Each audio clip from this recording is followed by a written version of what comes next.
ഇന്ന് ഞങ്ങൾ രണ്ടുപേരും ഭയങ്കര എക്സൈറ്റഡ് ആയിട്ട് നിൽക്കുക കേട്ടോ.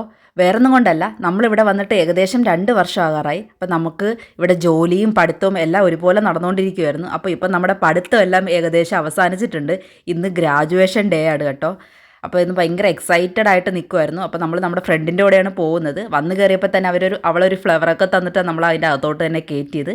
പിന്നെ അവിടുന്ന് ഒരു മഴ പിടിച്ച അന്തരീക്ഷമായിരുന്നു ഇന്ന് മൊത്തം. ഭയങ്കര എക്സൈറ്റഡ് ആയിട്ട് വണ്ടിക്കകത്ത് ഇങ്ങനെ വീർപ്പ് മുട്ടി ഇരിക്കുമായിരുന്നു ഞങ്ങൾ. ഒന്ന് എത്രയും പെട്ടെന്ന് കോളേജ് എത്തിയാൽ മതിയെന്നും പറഞ്ഞിട്ട്. കാരണം ഫ്രണ്ട്സിനെയും ടീച്ചേഴ്സിനെയൊക്കെ ഒന്നുകൂടെ കാണാം. ഇനി ഇവരെ എപ്പോഴാണ് കാണാൻ പറ്റുന്നതെന്ന് അറിയില്ലല്ലോ. അതിൻ്റെ ഒരു ഭയങ്കര വിഷമം ഉണ്ടായിരുന്നു മനസ്സിൽ. എന്നാലും 3-4 മാസത്തിന് ശേഷം വീണ്ടും ഇവരെല്ലാം കണ്ടപ്പോൾ പിന്നെയും ഭയങ്കര സന്തോഷമായി കേട്ടോ. പിന്നെ ഗ്രാജുവേഷൻ ഡേ ആയതുകൊണ്ടും അതിൻ്റെ ഒരു സന്തോഷം വേറെ ആയിട്ടും ഉണ്ടായിരുന്നു കേട്ടോ. പിന്നെ ഒരുപാട് വേറെയും പിള്ളേരൊക്കെ ഉണ്ടായിരുന്നു. ഇഷ്ടംപോലെ അവരുടെ ഫാമിലികളും ഫ്രണ്ട്സും അങ്ങനെയും കുറേ ആൾക്കാരുണ്ടായിരുന്നു. നമുക്കും നമ്മുടെ ഫാമിലീനെയൊക്കെ കൊണ്ടുപോകാം. പക്ഷെ നമ്മുടെ ഫാമിലിയൊന്നും ഇവിടെ ഇല്ലാത്ത കാരണം നമ്മുടെ കൂടെ വൺ ആൻഡ് ഓൺലി നമ്മുടെ അന്ന മാത്രമാണ് വന്നത്. നമ്മുടെ ഫിൻലാൻഡിലെ നമ്മുടെ ഗാർഡിയനാണ് വന്നത്. അവളായിരുന്നു ഞങ്ങളുടെ ഫുൾ സപ്പോർട്ടായിട്ട് നമ്മുടെ കൂടെ ഉണ്ടായിരുന്നത്. പിന്നെ അവിടുത്തെ പ്രോഗ്രാം ഞങ്ങൾ വിചാരിച്ചു കുറച്ച് നേരത്തെ പ്രോഗ്രാമൊക്കെ ഉണ്ടാവും, എന്തെങ്കിലുമൊക്കെ കാണുമെന്നൊക്കെ വിചാരിച്ചു. പക്ഷെ അങ്ങനെ വലുതായിട്ട് നമ്മുടെ അവിടുത്തെ പോലത്തെ പ്രോഗ്രാമൊന്നും ഉണ്ടായിരുന്നില്ല.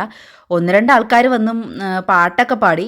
പിന്നെ കുറച്ച് സ്പീച്ചും ഒക്കെ ഉണ്ടായിരുന്നു, നമ്മുടെ കുട്ടികളെക്കുറിച്ചും ടീച്ചേഴ്സിനെക്കുറിച്ചും കോളേജിനെക്കുറിച്ചും ഒക്കെ ഇങ്ങനെ പറഞ്ഞുകൊണ്ട്. അത്രയൊക്കെ ഉണ്ടായിരുന്നുള്ളൂ. അത് കഴിഞ്ഞിട്ട് നമുക്ക് എല്ലാവർക്കും ഓരോ പൂവും തന്ന് പുറത്തിറക്കി. പിന്നെ കേക്കും അതുപോലെ കോഫി ടീ അതൊക്കെ ഉണ്ടായിരുന്നു. പിന്നെ പുറത്തിറങ്ങി കഴിഞ്ഞിട്ട് പിന്നെ നമ്മുടെ കോളേജിൻ്റെ അവിടെ വെച്ച് പേരിൻ്റെ അവിടെ വെച്ചിട്ട് നമ്മൾ ഫോട്ടോസും വീഡിയോസും ഒക്കെ എടുക്കലായിരുന്നു. അത് കഴിഞ്ഞ് എല്ലാവരുമായിട്ട് ഒന്നുകൂടെ കണ്ട് സംസാരിക്കുകയൊക്കെ ചെയ്തു. ഭയങ്കര എന്താ പറയുക, എന്തോ മനസ്സിന് ഭയങ്കര ഒരു ഇതായിരുന്നു കേട്ടോ. സന്തോഷമാണോ ഇവരൊക്കെ പിരിയുന്നതിൻ്റെ ഒരു സങ്കടമാണോ എന്നറിയില്ല.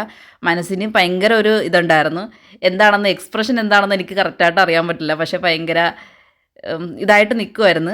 പിന്നെ അതൊക്കെ കഴിഞ്ഞിട്ട് എല്ലാവരോടൊക്കെ ടാറ്റയൊക്കെ പറഞ്ഞിട്ട് ഇനി എപ്പോഴെങ്കിലുമൊക്കെ എവിടെയെങ്കിലും വെച്ച് കാണാം, ഭൂമി ഉരുണ്ടതല്ലേ എന്നൊക്കെ പറഞ്ഞിട്ട് നമ്മൾ നേരെ പുറത്തോട്ടിറങ്ങി. അപ്പോൾ ഇത്രയേ ഉള്ളൂ. ബൈ.